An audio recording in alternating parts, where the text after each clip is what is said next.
Welcome back again to Charlie and the Chocolate Factory. It's time for the next chapter. Chapter 10. I know, where has the time gone? That's what I was thinking as well.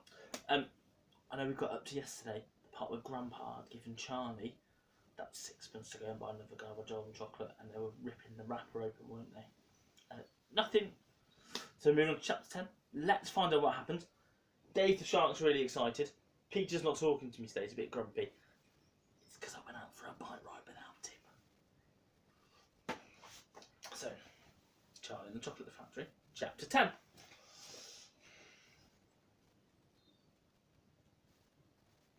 Oh, too far.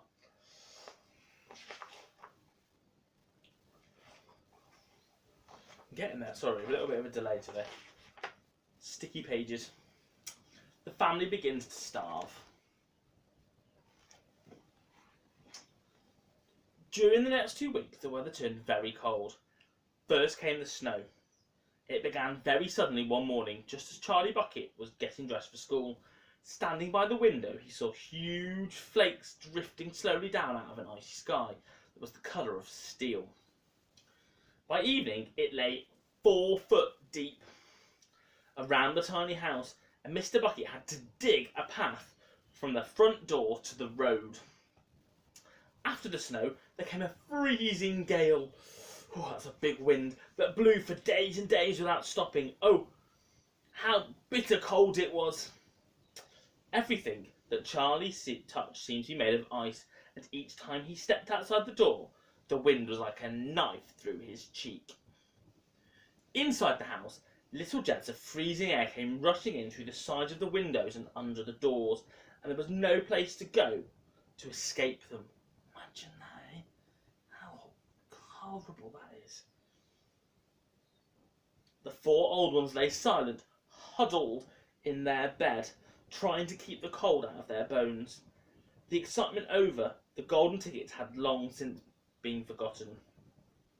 Nobody in the family gave a thought now to anything except the 2 vital problems of trying to keep warm and trying to get enough food to eat. There is something about very cold weather that gives one an enormous appetite.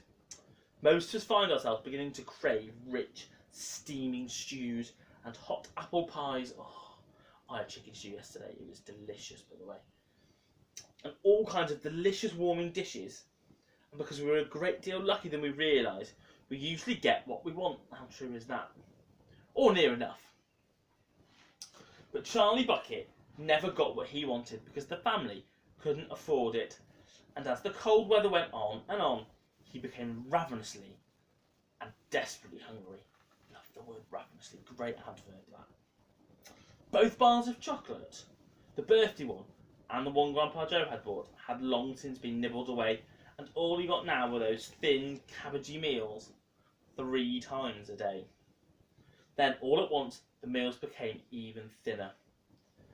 The reason for this was that the toothpaste factory, the place where Mr. Bucket worked, suddenly went bust and had to close down. Quickly, Mr. Bucket tried to get another job, but he had no luck. In the end, the only way in which he managed to earn a few pennies was by shoveling snow in the streets, but it wasn't enough to buy even a quarter of the food that the 7 people needed. The situation became desperate. Breakfast was a single slice of bread for each person now, and lunch was maybe half a boiled potato. Slowly but surely, everybody in the house began to starve. And every day, little Charlie Bucket, trudging through the snow on his way to school, would have to pass Mr. Willy Wonka's giant chocolate factory, and every day as he came near to it, he would lift his small pointed nose high and sniff the wonderful sweet smell of melting chocolate. Sometimes he would stand motionless, that means still, outside the gate for several minutes on end, and taking deep, swallowing breaths as though he was trying to eat the smell itself. "That's Giles!" said Grandpa Joe, poking his head up from under the blanket one nice morning. "That child has got to have more food. It doesn't matter about us. We're too old to bother. But a growing boy! He can't go on like this. He's beginning to look like a skeleton. What can one do? Murmured Grandma Josephine miserably. He refuses to take any of ours. I hear his mother tried to slip her own piece of bread onto his plate at breakfast this morning, but he wouldn't touch it. He made her take it back. A little picture there. I wonder whose gate that is. He's a fine little fellow, said Grandpa George. He deserves better than this. The cruel weather went on and on. And every day, Charlie Bucket grew thinner and thinner. His face became frighteningly white and pinched. The skin was drawn so tightly over the cheeks that you could see the shapes of the bones underneath. It seemed doubtful he could go on much longer like this without becoming dangerously ill. And now, very calmly, with that curious wisdom that seems to come so often to small children in times of hardship, he began to make little changes here and there, and some of the things that he did to save his strength. In the morning, he left the house 10 minutes earlier so he could walk slowly to school without ever having to run. He sat quietly in the classroom during break, resting himself.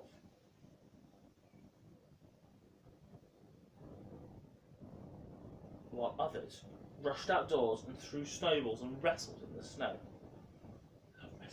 Loads of fun. And throwing snowballs. Splat! Oh.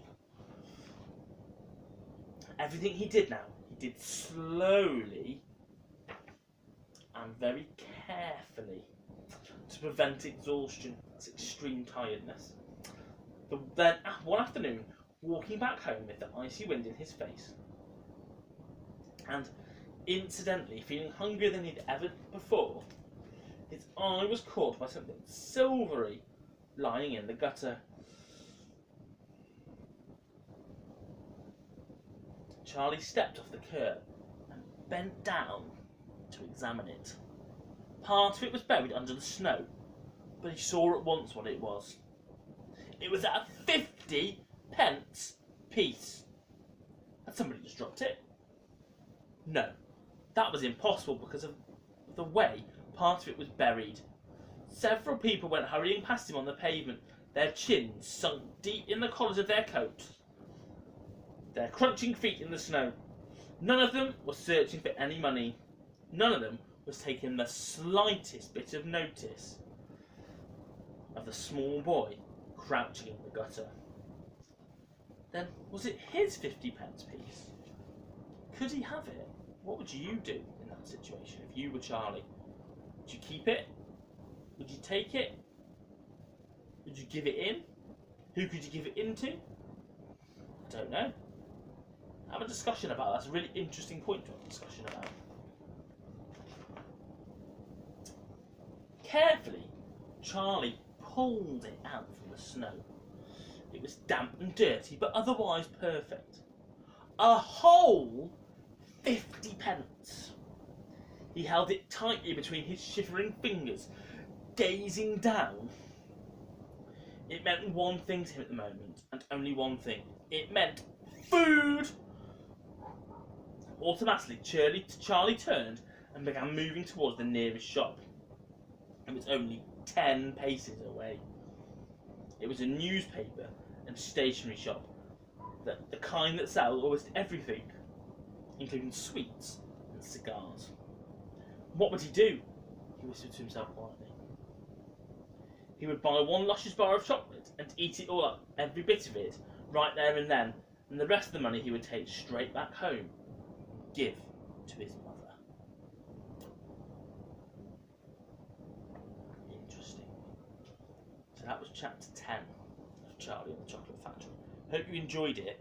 Find out what happens tomorrow, so tune in for another story. Goodbye.